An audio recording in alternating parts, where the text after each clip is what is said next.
Eu vou fazer rapidamente uma provocação para eles. Eu vou passar a palavra para o nosso amigo Rodrigo e o Percival depois vai fazer uma apresentação para poder contextualizar para a gente. Mas o que eles não sabem é que pontos fortes que a gente conseguiu identificar, que estão aqui nesses 6 itens, que é a governança centralizada, diretriz estratégica, estímulo à inovação, a capacitação nacional, nós estarmos inseridos no contexto dos padrões internacionais. Essa é uma questão que, quando você é mundo digital, acabam-se as fronteiras geopolíticas, né? E o fortalecimento dos centros de tratamento de incidentes e junto com cooperação público-privada. Mas a gente apurou também, além disso, o impacto que isso está causando no nosso setor. Então, estão surgindo novas oportunidades, tem uma demanda crescente por compliance e certificação, aumentar a formação técnica especializada. Nós vamos ouvir aqui ao longo da jornada que existe um déficit, não só na área de cyber, mas na área de tecnologia como um todo, né? E a participação global. O Brasil ele tem que ter um protagonismo nesse contexto de cibersegurança no contexto global. Mas aí lacunas e pontos de atenção. E eu vou pedir depois para o nosso amigo Percival e Rodrigo Fragola poderem pontuar esses pontos de atenção e lacunas, como a falta de orçamento específico, a ausência de metas mensuráveis, né? Eu sou muito advogado do OKR, né? Objetivos e Resultados Chaves. E o cara que é o papa disso, John Doerr, lá nos Estados Unidos, no Vale, ele fala que até o governo tem que usar. E deveria, né?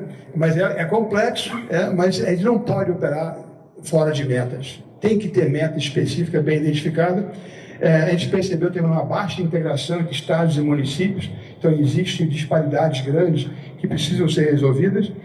Incentivos à inovação privada. Aqui eu faço uma referência e eu peço que o Rodrigo e o Percival, que são da área do governo, estão conectados com ele, levem a minha mensagem, porque se eu pegar os Estados Unidos e me lembrar o que eles fizeram para fazer indução, né, em vez de entrar em campo tentar fazer, o governo normalmente não sabe fazer tão bem, né, eles simplesmente fazem a indução através do incentivo fiscal, né, e isso ajuda a você a fazer o setor privado a investir mais em inovação. Mas também a adoção limitada em setores críticos e a falta de fiscalização contínua, supervisão. Então foi isso que a gente pontuou e algumas oportunidades de evolução, né? A gente aprimorar a governança, estimular esse investimento que a gente está falando e revisar e medir desempenho, né? O OKR novamente. Eu não podia deixar, como sendo a Melioca, né? Metade americana, metade brasileira, fazer a comparação aqui do Brasil com os Estados Unidos, né? Então, o que o Brasil está pontuando dentro do seu Plano Nacional de Cibersegurança e o que o Trump acabou de dar uma ordem executiva. E a diferença que você vê onde existem nos Estados Unidos ações executivas muito mais focadas, né? E talvez, eu olhando para isso, sendo metade um, metade outro, eu acho que existe um potencial de uma mescla muito saudável de algumas coisas, né? Mas eu vou voltar aqui e deixar para o Rodrigo. A grande novidade que a gente teve, que foi ontem, né, foi justamente a e-Ciber, que já era para ter acontecido há 2 anos atrás, mas o governo anterior meio que deixou a coisa um pouco solta, né? Isso não foi bom para o nosso setor, né? Mas eu quero pegar um gancho teu em relação aos Estados Unidos. É que o trabalho que a gente fez lá, né, Percival? A gente pesquisou o mundo inteiro. E a gente percebeu que a questão da cyber é muito cultural. Tem um componente muito cultural. Então, por exemplo, a gente não consegue pegar um modelo que está nos Estados Unidos, por exemplo. Tem ideias, né, que a gente pode pegar e aproveitar. Mas a gente não consegue pegar um modelo europeu e trazer para o Brasil. E não consegue pegar um modelo americano e trazer para o Brasil. Então, o que a gente está fazendo do trabalho lá, inclusive, que deve sair mais para frente, se tudo der certo, né, Percival, seria uma agência, ou uma agência reguladora, ou um órgão, ou uma secretaria. Isso aí já foi encaminhado lá para a presidência. E eles é que vão decidir o que vai acontecer, né? Nós fizemos o nosso trabalho de pesquisa e montamos todo o projeto. É um desenho bem diferente do que existe no mundo. No mundo, quer dizer, você não vai conseguir fazer um depara de 1 para 1, mas você vai conseguir ver que ideias foram aproveitadas, né? Eu acho que esses 6 pontos aqui são importantes. Eu vou falar um pouquinho, depois vou passar para o Percival. A falta de orçamento específico é um problema que a gente tem, tanto no governo quanto dentro das próprias empresas, não é? E aí isso linka muito ausência de metas mensuráveis, com baixa integração, com pouco incentivo, porque, na realidade, quando você não tem um orçamento, o que você faz? Faz o que dá, né? Não é? Então, na área de cybersecurity, a gente escuta muito, eu acho que a maioria de vocês aqui estão nessa área, a gente nunca tem o orçamento que a gente precisa. A gente sempre faz o que dá. Né? E a gente tem um problema, e eu falei isso no Congresso, no evento que nós tivemos lá na Frente Parlamentar, eu também estou na Frente Parlamentar lá junto do Senado e da Câmara, que nós temos um problema enorme de mentalidade, porque o brasileiro não entende risco. A gente não entende risco, a gente acha que a gente entende risco, porque risco para a gente é custo. Então, e na área de cybersecurity isso é muito, muito, muito evidente, muito claro. Não é? Quando a gente senta para discutir cybersecurity, tem lá o banco de dados, tem lá o sistema do SaaS, tem lá o outro pessoal que está desenvolvendo não sei o quê, e o dinheiro só vai para a área fina. Não é? Então, um exemplo disso, que eu posso dizer concreto disso, é o caso que aconteceu agora de um bi de desvio. Né? Não sei se os senhores sabem, não é a primeira vez que isso ocorre, é a primeira vez que isso ocorre nesse volume de dinheiro, mas aquelas contas reservas já foram atacadas já várias vezes. Na área de cyber, quando soltaram o Open Finance, que é aquela integração, né, de você integrar dados bancários de pessoas físicas para poder abrir o mercado, que é um negócio bacana, porque deu acesso ao mercado financeiro a pessoas que não teriam condições de ter acesso, a gente já estava prevendo que ia ter esse tipo de problema. Não é? Então, por quê? Porque a fintech lá na ponta, o que é uma startup? É entregar o mais rápido possível, o mais barato possível, da melhor forma possível. E necessariamente a segurança é gastar mais, demorar mais. Então vai de encontro a esse processo. Né? Então a questão da ausência de metas mensuráveis, elas existem de certa forma lá dentro do MGI, né? Existem lá dentro do próprio GSI, se vocês pesquisarem das INs, etc. Mas a gente tem um problema de adesão, que tem a ver com a falta de fiscalização. Então o grande problema que a gente consegue estar tentando resolver dentro do comitê, criando os mecanismos legais, é que é o seguinte: a cibersegurança não acontece por nascimento espontâneo. Se não existir uma cobrança, se não existir um regramento, se não existir uma fiscalização, ninguém vai optar por fazer cibersegurança, porque cibersegurança aumenta o custo da operação. E é um custo não visível. Hoje em dia, se vocês perceberem, quem é mais velho aqui, 20 anos atrás, se alguém tivesse um site pichado, seria um pânico. O dono da empresa demitia as pessoas. Hoje as pessoas têm o site pichado, aí vão lá, sobe o backup, mandam uma cartinha de desculpa e fica por isso mesmo. Então, meio que a quantidade de ataques que tem, de bem-sucedidos, estão normalizando a situação. Não é? E isso é um problema sério. Quando um problema, a gente começa a normalizar uma coisa que prejudica a gente, em algum momento isso vai dar errado. Então, a orquestração que a gente está fazendo lá no comitê, que nesse momento é o órgão que está mais atuante nesse sentido, é justamente integrar essas ações, não é? Que existem em várias localidades, quer dizer, propor através de uma estratégia, propor através de uma política, chamar os órgãos que estão mais avançados, como a Anatel, como o MGI, o próprio GSI, o próprio Exército, o FEBRABAN, né, o Banco Central, nesse processo, para linkar com outros da APF. E o que isso deve acontecer? Geralmente, quando a gente consegue um movimento dentro da APF, né, os órgãos federais, os outros, os estados, os municípios, os legislativos, o judiciário acabam embarcando também no discurso.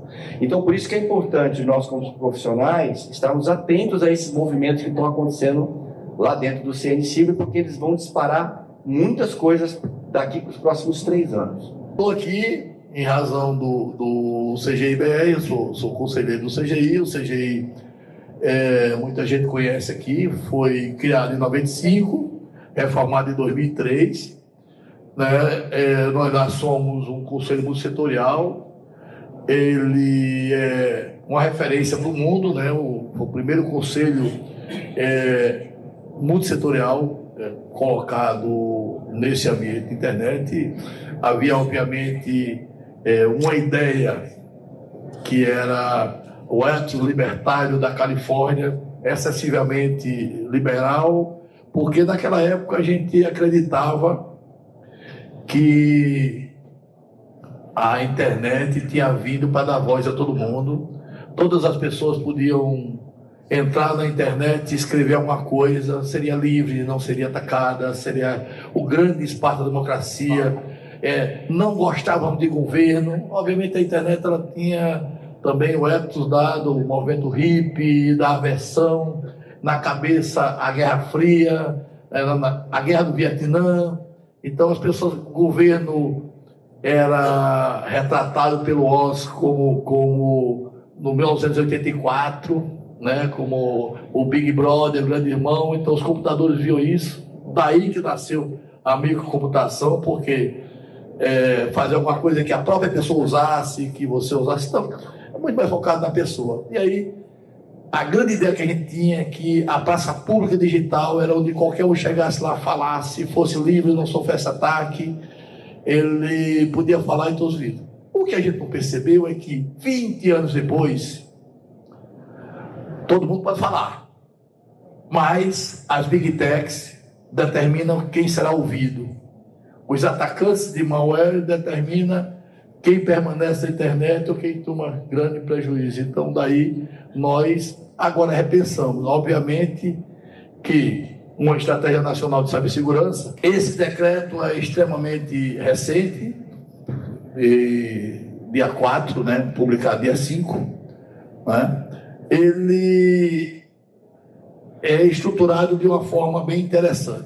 Agora, modéstia à parte, né, a gente tentou fazer com que o decreto ele fosse um documento adaptável, moldável, assim, que ele pudesse, de uma certa forma, acompanhar a evolução da própria internet, não criasse mais um texto morto lá, né?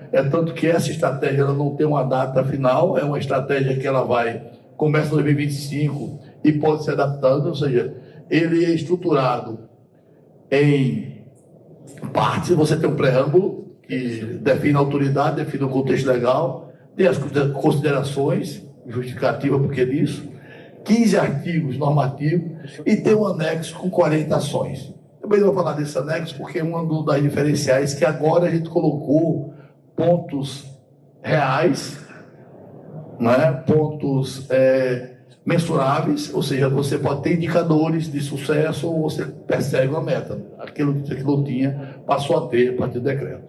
Bom, uma das justificativas de você ter, eu não vou falar aqui para, como dizia lá na minha tese, você ensina missa vigário, né? Todo mundo sabe disso, mas só lembrando, dados de 2002, né? Nós tivemos 103 bilhões de tentativas de ataque de invasão, então 103 bilhões, se mede em bilhões, cresce 16% ao ano. E o Brasil ocupa hoje o segundo lugar no mundo, o primeiro na América Latina, em ataques. Os Estados Unidos é o primeiro e o Brasil ocupa o segundo lugar no mundo. Isso, por si só, gera motivo. Então, assim, impacto real, né? A gente está paralisado, o serviço público interrompido, dados cidadãos expostos, a segurança cidadã não é mais uma questão técnica. A gente fala que é uma questão de sobrevivência institucional, governos, empresas, tal. A estratégia, ela focou nessa questão, focou no cidadão, focou na empresa, muito mais do que no aspecto técnico do governo. A gente tentou quebrar esse paradigma, ela tem uma disruptura muito grande. Porque, por exemplo, vamos comparar a estratégia do governo anterior, 2020, com a nossa nova estratégia. Ela a primeira vez que foi feita de uma forma multissetorial. As comparações com a anterior. A anterior tinha 7 eixos dispersos, mais ou menos aquele ponto. Ela era focada no técnico governamental, basicamente um documento técnico, fazer sem conexão com a realidade, incidentes, como é que faz, aí define ransomware, é ataque de cyberguerra ou é cybercrime. Então, essa é a discussão técnica. Aí, a governança fragmentada, cada um cuida de si, a Anatel cuida de telecomunicação, o Exército que faz um trabalho excelente, é o batalhão lá de defesa cibernética, na parte de defesa cibernética, mas o conceito de defesa cibernética e de crime cibernético é difuso. Você tinha, por exemplo, antes da privatização das teles, por exemplo, da energia, por exemplo, você tinha muito claro o que era, nesse setor, ataque à infraestrutura crítica e à defesa e à segurança nacional. Agora, por exemplo, não é o fato de telecomunicações ter passado, por exemplo, para Oi, para Vivo, para que um ataque direto a essa infraestrutura não seja um ataque direto à segurança nacional. Né? A necessidade ou a estrutura crítica é a mesma, só tem uma administração privada no lugar da administração pública.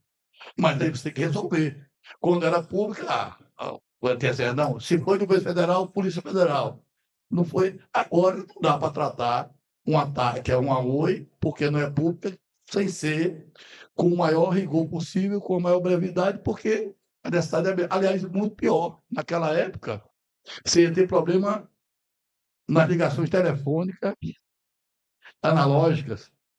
Agora você tem, se cai o WhatsApp, que não tem nada a ver com telecomunicação, você tem problema sério de segurança nacional para o hospital, para o juiz deixa de mandar notificação, o oficial de justiça está mandando notificação pelo WhatsApp.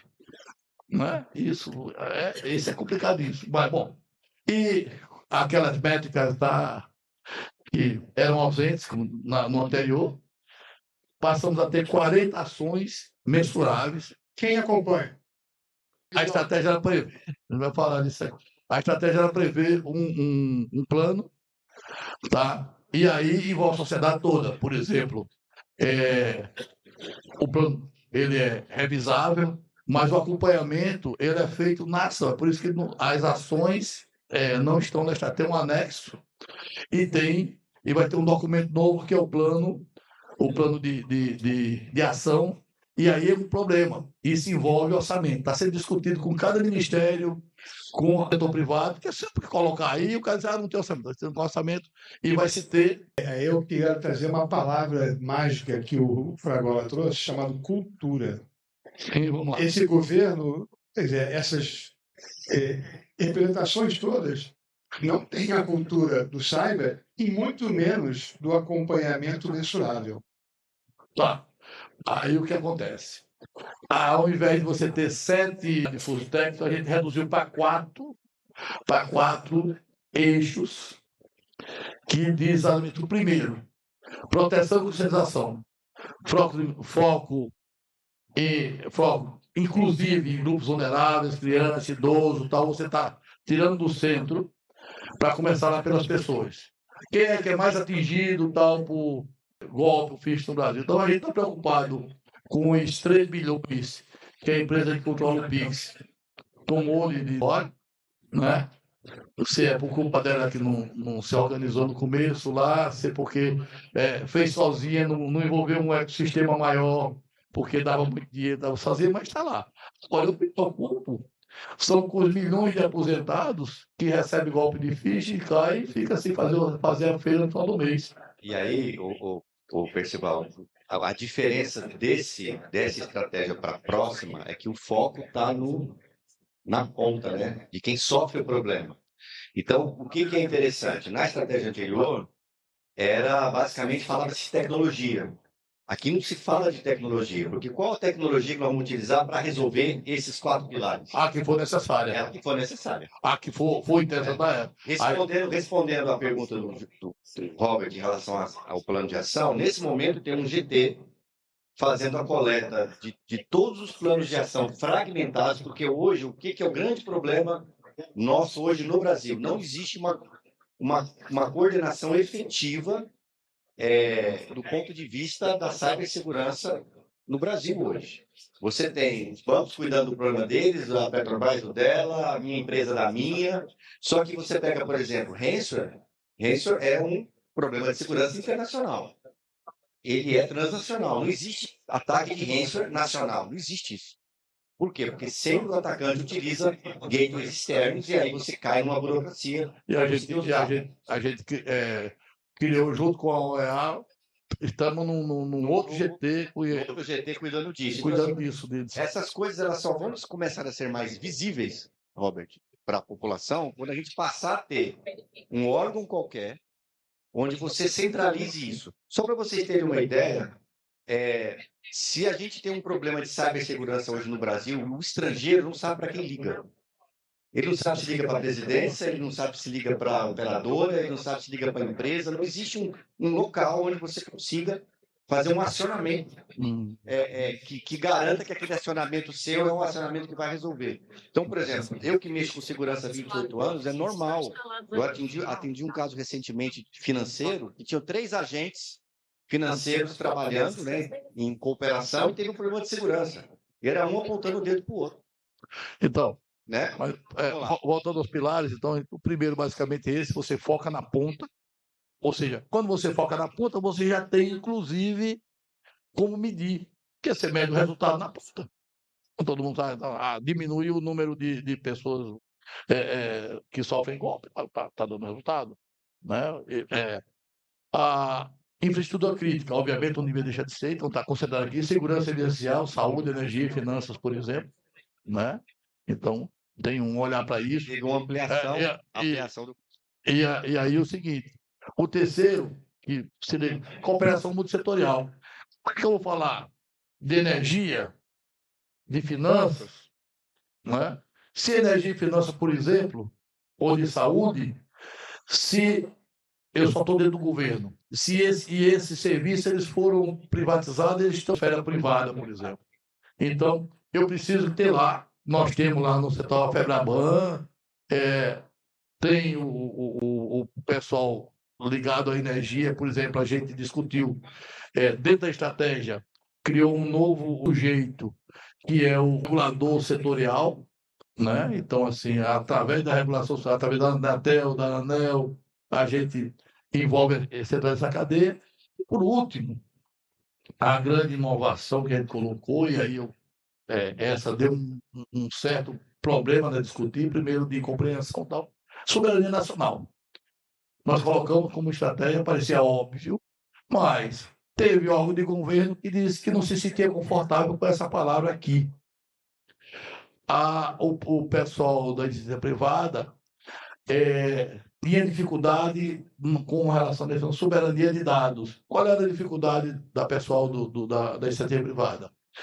É que soberania de dados ou soberania digital ela fosse parecida com a reserva de mercado. A gente não tirou soberania digital, porque na verdade a soberania nacional é maior, tá? Mas soberania, o que a gente entendeu é o seguinte: não, de forma nenhuma.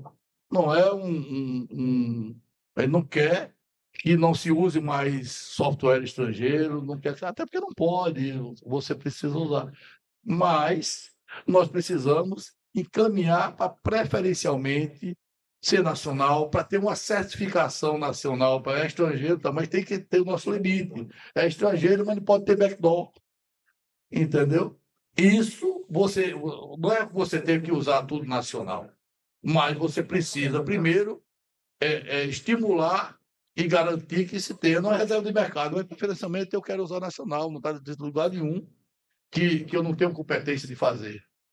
E muito pelo contrário. Então, o selo de certificação é uma ferramenta para garantir condições mínimas, tanto de qualidade quanto de mitigação de risco. Né? Condições essas que vão mudar dependendo do setor, né? Se nós falarmos de infraestrutura crítica... o selo também não é um selo único, depois se dá na Anatel, sim ou não. É gradual. Por exemplo, você pode determinar um nível de certificação. Uma certificação para a usina de Angra é diferente de uma certificação para um consultório médico. Tratando de governo, Itaipu é uma coisa, Angra é outra, e assim por diante. Uma empresa de telecom é outra, assim por diante. Tem uma curiosidade. Você fala de certificação, e aí fala das distinções por segmento. E entendendo que a velocidade da mudança na tecnologia, a inovação, ela é mais rápida que nós conseguimos acompanhar, Como é que dentro desse processo de certificação está esse componente de atualização permanente? Olha, eu não sei se tu sabe, mas eu passei 6 anos no Inmetro, né? Na verdade, fala de avaliação de conformidade. Você tem vários modelos, você tem desde a declaração do fornecedor, lá no Inmetro, lá atrás, em 2005, tem esse problema. Hoje, todas as empresas de extintor de incêndio são certificadas. Você tem uma norma, ele declara que segue aquela norma, depois a auditoria, se o cara pegou lá, não está seguindo, ferra, você muda. Então, não precisa você criar também uma indústria, porque um outro problema é você criar uma indústria de certificadores, que aí o cara começa a ganhar dinheiro e leva um ano sem para certificar e ferrou. Mas eu tenho o quê? Eu tenho um parâmetro. E a certificação, uma ISO, por exemplo, é a certificação voluntária. Não precisa ser um regulamento, pode ser uma norma técnica. Mas o meu ponto é que esses parâmetros mudam no piscar de olhos. Sim, Como é que se faz esse processo de atualização? Quer dizer, as certificações têm a velocidade necessária para acompanhar a sim, tecnologia. mas é exatamente isso. Por exemplo, a certificação voluntária, É tá? uma Eu coloquei lá, você adequa e faz. Por exemplo, eu digo, olha, não pode ter backdoor, como só aparecer backdoor. Se eu definir um princípio geral e não descer muito ao detalhe, aquele princípio vai passar mais tempo. Se acontece alguma coisa que fura aquela barreira daquele princípio, eu crio outro princípio. Aí o regulamento do decreto não pode estar no decreto, tem que estar no anexo, como a gente fez aqui. Colocou os 40 parâmetros no anexo. Humanização da segurança digital, aquele primeiro pilar, né? Ele reflete a humanização da segurança digital.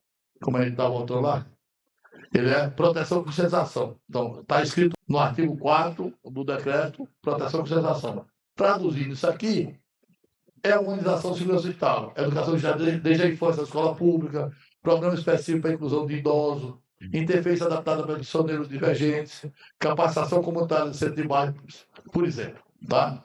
Aí, quem tem que transformar cada cidadão em agente da sua própria segurança digital. Isso não é flagelo, né? Se todo mundo aqui sabe que o maior problema é a engenharia social, não é o fato de você criar a técnica de autenticação dos fatores, é o problema de você convencer o seu chefe num tribunal, por exemplo, ao juiz a não usar dois fatores, a não deixar ser num papelzinho pregado no tela do computador, né? E é interessante que quando você mira nos grupos mais frágeis, né, Percival, você atinge todo mundo.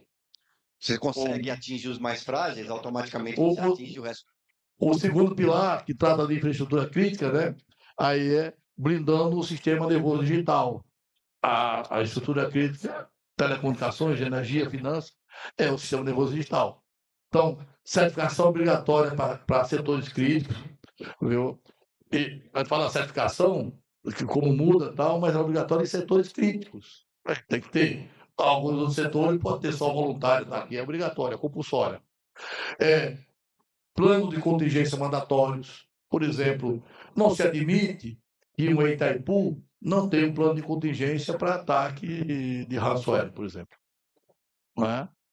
E pior, ele não tem um monitoramento constante de firewall, não tenha essas questões que precisam estar pelo menos no papel. Praticar, é claro, mas em alguns lugares a gente sabe que nem no papel está. Padrões internacionais, que ele falou, padrões internacionais da realidade brasileira. Ele não quer se isolar.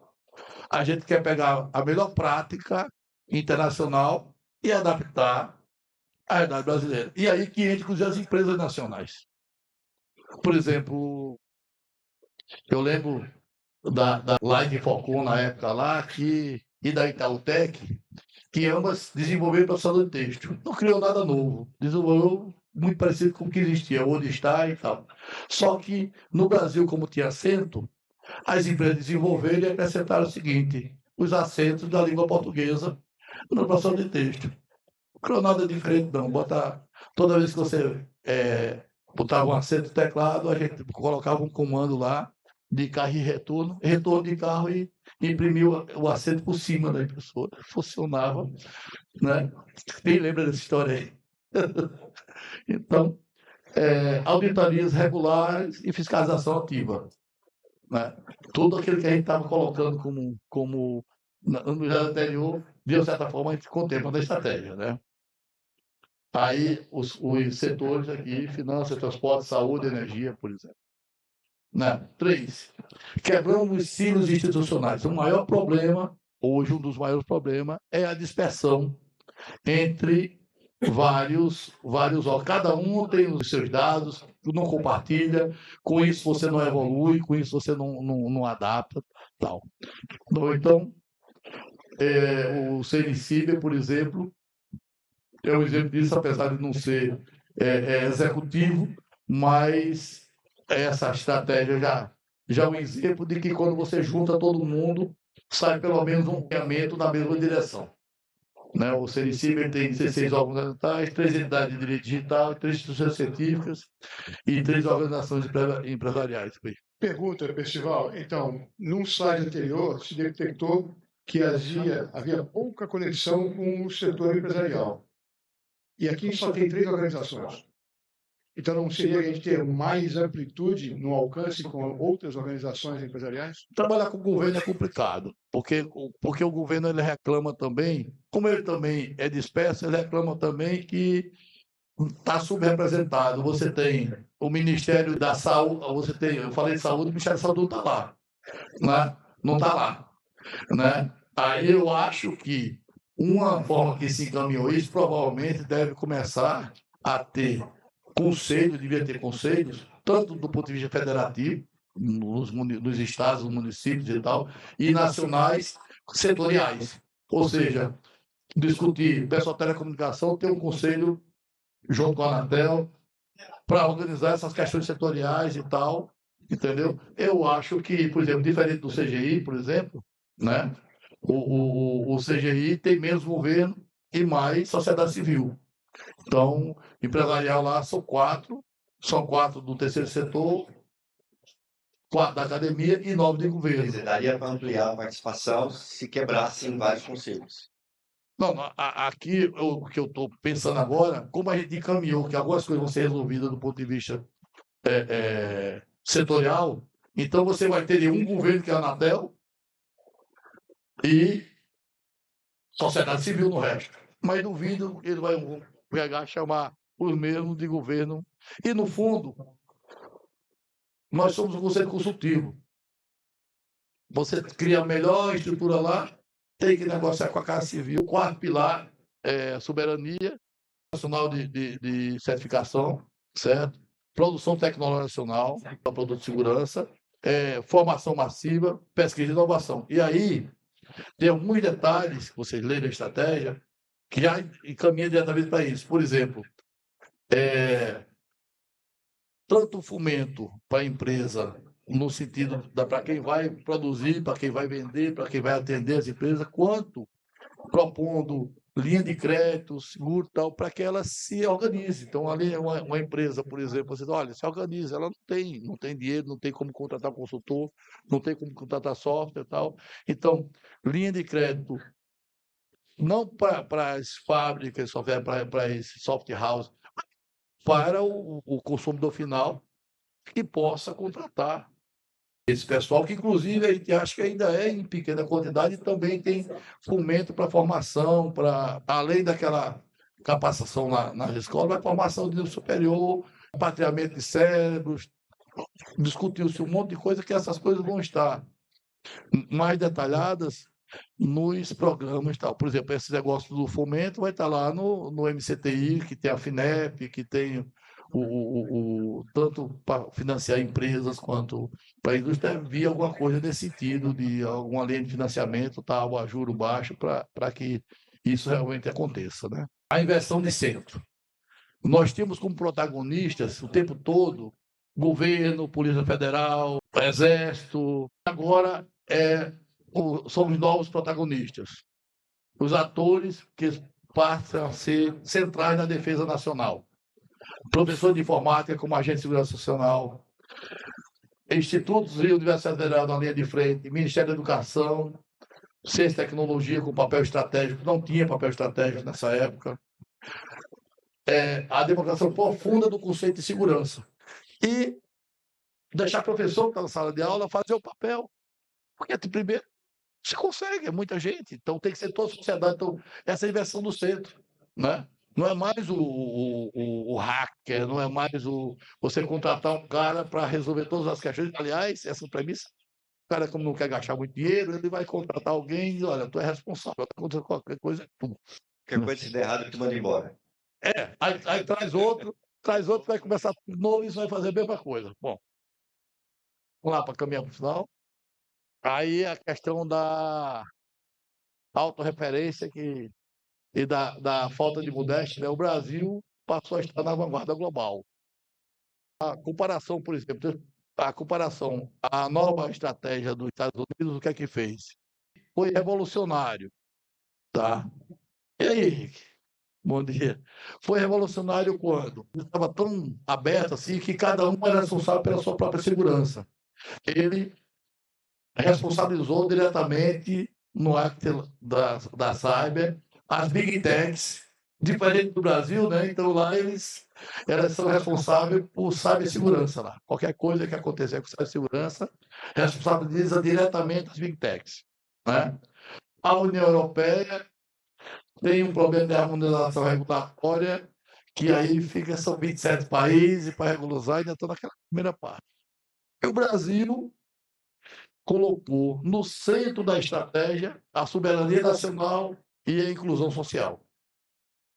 Aquela coisa de o professor se transforma num agente de cibersegurança e tal.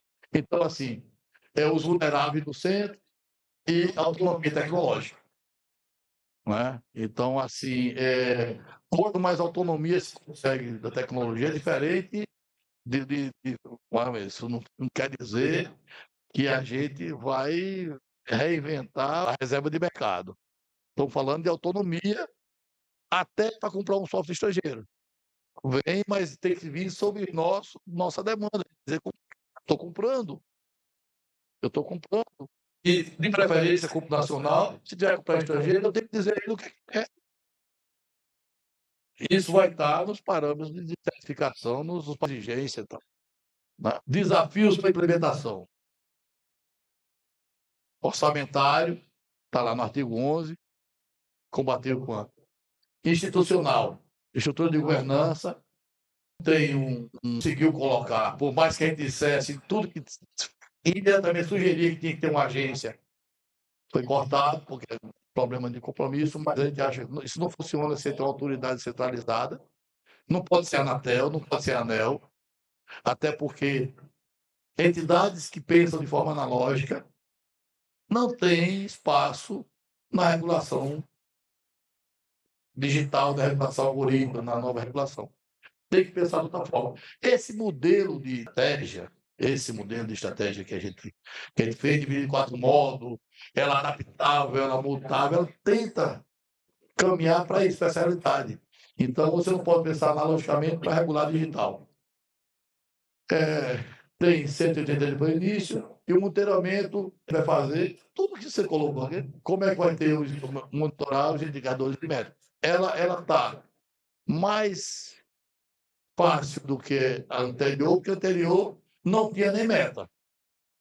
Não tinha nem coisa que você pudesse transformar em indicadores. Agora nós temos claramente o anexo 40 objetivos específicos, 40 metas específicos, que podem mudar, o anexo pode. Tanto que a gente já está levantando os planos de ação existentes e os planos de educação existentes. Então, daqui a alguns meses, a gente já vai ter um V0 desse mapa de metas e indicadores, das coisas que já existem, mesmo sem a gente ter um controle central ainda. Né? Tá. Só que nessa questão de acompanhamento com métricas, o grande desafio é que a cultura e a disciplina de se gerenciar por métricas não é presente. Ela também precisa ser desenvolvida. E a velocidade do cyberattacks é muito maior que a velocidade do aprendizado dessa disciplina. É por isso que ele está falando, ele não está falando. É uma coisa que chega tardia, né? Por isso que ele está falando que não dá para fazer dos CPDs, não dá para fazer dos CS, tem que fazer a partir da sala de aula, a partir da escola, do bairro e tal. E a grande mudança dessa estratégia, o grande estilo, É isso. Não tem nenhuma estratégia em nenhum outro país do mundo que colocou a centralidade do cidadão. Né? Colocou a centralidade nas empresas, na demanda, no resultado final. Então a gente partiu do problema para poder achar a solução. E aí o indicador fica mais fácil, porque à medida que o problema parece menor, a gente tem aquela história do crescimento de 6% ao ano. Chegamos aqui ao final do painel de abertura, que trabalhou, inclusive, com a apresentação do nosso Plano Nacional de Cibersegurança. É muito trabalho para todos nós. E eu queria deixar, então, aqui só uma mensagem final de fechamento, que no final do dia, né, quem é pai, quem é mãe, sabe que a gente só educa nossos filhos pela atitude. Eles não repetem o que a gente fala para eles fazerem. Eles fazem aquilo que eles veem nós fazermos. Então, é o nosso exemplo cidadão que vai ajudar realmente a ter uma implementação mais segura nesse contexto digital que a gente vive hoje. Então, por favor, uma salva de palmas para os nossos convidados, para o Percival e o Rodrigo. Muito obrigado.